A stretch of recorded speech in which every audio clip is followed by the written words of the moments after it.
పేరు? ఇలారెడ్డి. ఎన్ని ఎకరాలు సార్ మేము మిరప వేసింది? 4 ఎకరాలు సార్. 4 ఎకరాల. ఎన్ని రోజుల పంట ఉంటుంది ఇది?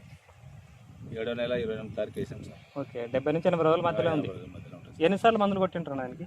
దీనికి 10 సార్లు అయింది సార్. 10 సార్లు.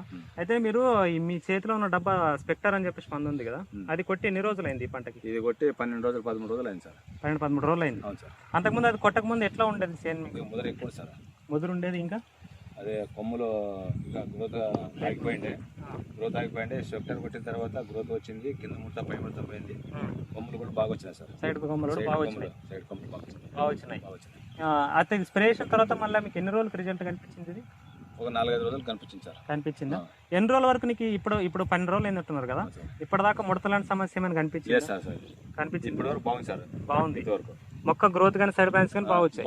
ఏమైనా సైడ్ ఎఫెక్ట్ లాంటివి కనిపించినాయి? లేకుంటే గ్రోత్ ఏమైనా ఎక్కువ వచ్చింది? నేచురల్ బాగానే వచ్చింది కదా. ఎక్కడ తీసుకున్నారు మందు మీద? అది గౌగట్టు కృష్ణ లక్ష్మీ వెంకటేశ్వర టైర్స్ కోసిగిలో. శ్రీ వెంకటేశ్వర టైర్స్ మనకి కోసిగిలో బస్ స్టాండ్ ఎదురుగా ఉంటుంది. Okay okay. మొత్తం ఈ 4 ఎకరాలు కొట్టినారా మీరు? 4 ఎకరాలు కొట్టినాం సార్. కొట్టినారా? ఏమేమి కొట్టినారు? అదొకటే కొట్టినారా? లేదు సార్, బేర్ వాళ్ళది తెగుల మందు ఇది 2 కలిపి కొట్టినాం. తెగుల మందు అవి 2 కలిపి కొట్టినారు. రైతులు ఎవరైనా వాడుకోవచ్చు అంటారా? ఎవరైనా వాడుకోవచ్చు సార్. వాడుకోవచ్చా? ప్రాబ్లం ఏం లేదుగా? ప్రాబ్లం లేదు సార్. ఉన్నది ఉన్నట్టు చెప్పేసి. ఉన్నది ఉన్నట్టు చెప్పినాం సార్. ముడత పోనీకి గ్రోత్ మంచి రావడానికి బాగా ఉపయోగపడింది అంటారు. బాగా ఉపయోగపడింది. ఓకేనా?